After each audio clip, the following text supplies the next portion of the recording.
Okay. It's 10 o'clock. I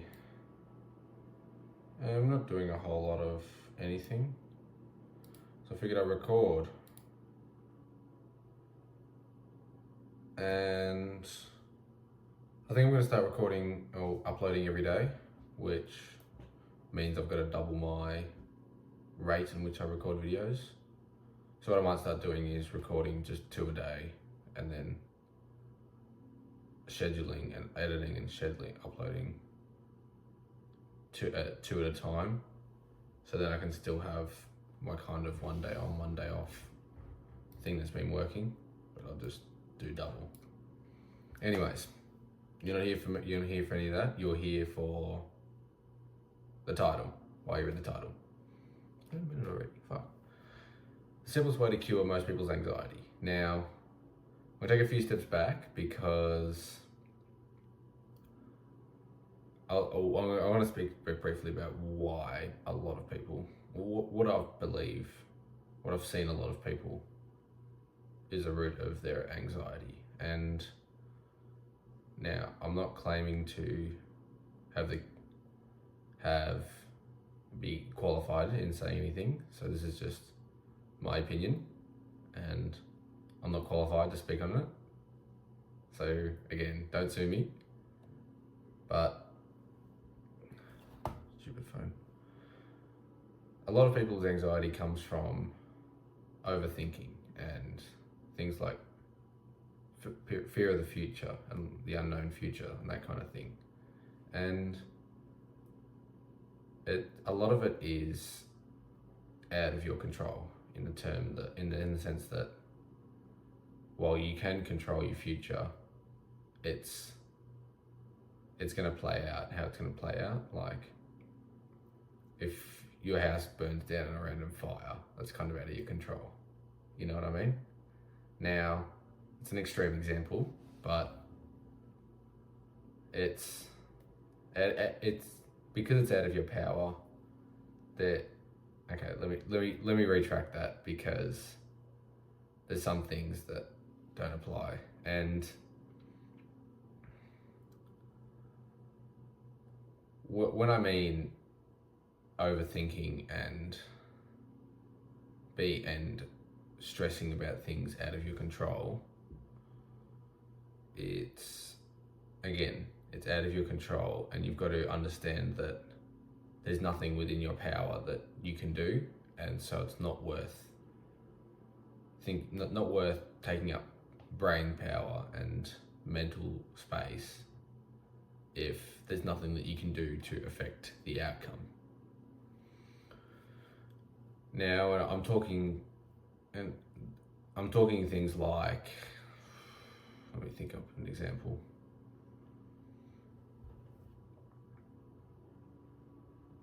Yeah, fuck. It's one of these days. This is why I shouldn't record at 10 past 10 at night.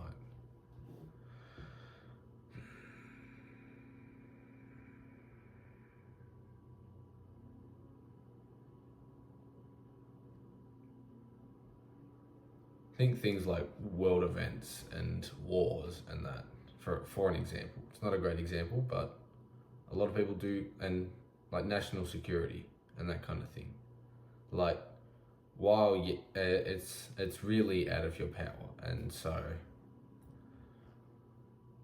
you got to learn to. I've got another example. People have people's opinions about you. Now, you can definitely portray yourself in a certain way that people will think certain things about you, but at the end of the day, people have their own opinions, and they will say what they want to say and think what they want to think about you. And that's out of your power. You can't really tell someone to think a certain way. That's just only going to make them think a different way about you. And so things like that, you've got to identify and learn to not waste your time and stressing about something that you physically cannot do anything about. the best way I was a bit like that when I was a bit younger. I used to think about a lot of things that were out of my control, and the easiest way I found to deal with that is literally just the saying, "It is what it is," and it's really that simple.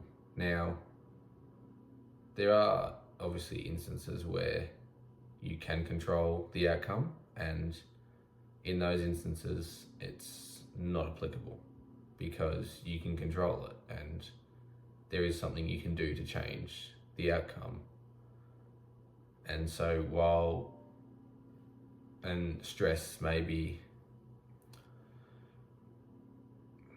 when you still may experience anxiety, but it won't be as constant, because normally if you've got anxiety about one thing, it'll kind of hop and all of a sudden you've got anxiety about everything. Now, correct me in the comments if I'm wrong, or you may experience something different.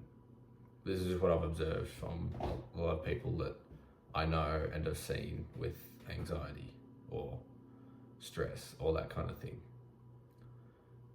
If you can adopt the mindset of it is what it is, this is specifically talking for things out of your control, then you are going to save yourself so much extra worry and thought and all that just by accepting whatever happens. Now, again, there's the things within your power. You shouldn't take that mindset, because that will just lead to a shit life, because if everything is what it is, then you're taking no responsibility for your actions, and that's not the way to live. If you, like I said earlier, your house burns down, while you can be upset, there's no point in constantly being there's obviously things you've got to find a combination and all that, but the actual fact that, oh no, my house is gone, or if it truly was an accident and it was you couldn't have done anything to stop it, then there's really no point in being super upset. Or if, I guess that's why I'm not super emotional anymore. I'll say anymore, because obviously I used to. And I feel like adopting this mindset has made me come to terms with a lot of things that are potentially emotionally draining, or that kind of thing, that may be difficult for some to cope with. And it's kind of like, well, if I can't do anything to change what is going to happen, then I shouldn't waste my time thinking about it. I should spend all of my time and thought into things that I can control. And you'll be amazed at how effectively, once you completely adopt that mindset, how much, now that doesn't go to say that you will be anxiety free or stress free, because there will be times where you're stressed, when, say for example, you're not living with your parents and the bills are tight, like you need money, you got to work, and that's just natural stress, like, but that's within your power, so it's all right for that to be stressed, because it's something you care about. But out of your power, getting your car smashed into, there's no point being upset for more than the initial knowledge when you first find out. So after about 5-10 minutes of what the fuck, it's like, oh, it is what it is. You move on, deal with whatever, insurance, whatever, and just move on. It's out of your control. So, yeah, a little bit of a shorter one. It's again, you read the title. It's a simple strategy, and if you do have, especially with the big, like looking at the big picture and stressing, anything out of your control, just definitely make sure that it's out of your control. Like go down and all the factors. Say if it's, I don't know, a potential opportunity, and even in scenarios that you can control and you do your absolute best to prepare or put yourself in the best situation, there comes a point where it gets out of your power, and you've got to let fate or whatever, or God, take the wheel, and it is what it is. Like that's the mindset I had with my final exams last year. Now, I didn't prepare very much for most of them, but it was never my intention to. And the exams that I did care about and did need to do well, I prepared for.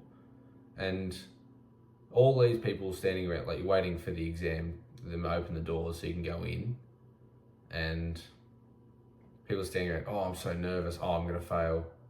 But once you're standing there about to go in, there's nothing more you can do, and it's kind of just out of your power. It's down to how much you did beforehand, and it is what it is. And so I never really experienced that kind of stress before exams. It was kind of just, the only stress I experienced was in the build up to, or if I didn't do as much as I wanted to, or knew I needed to. Those kind of things will definitely reduce how much time you spend worrying about things, and you'll be amazed at how much less anxiety you've experienced, because there's a lot of, like I said earlier in the start of the video, a lot of people experience anxiety about things that are out of their control, and it may not be always simple, especially if you have somewhat severe or that kind of thing. You've convinced yourself over a long period of time that you have anxiety, but if you can slowly and gradually adopt the "it is what it is" mindset, then you'll be amazed at how much easier and how much less stressful life becomes. And I think that's about it from me. Thanks. That was about 14 minutes? Awesome. I will record more tomorrow, going to get one a day out now, from now on probably. Anyways, thanks for sticking around, and remember, life is what you make it.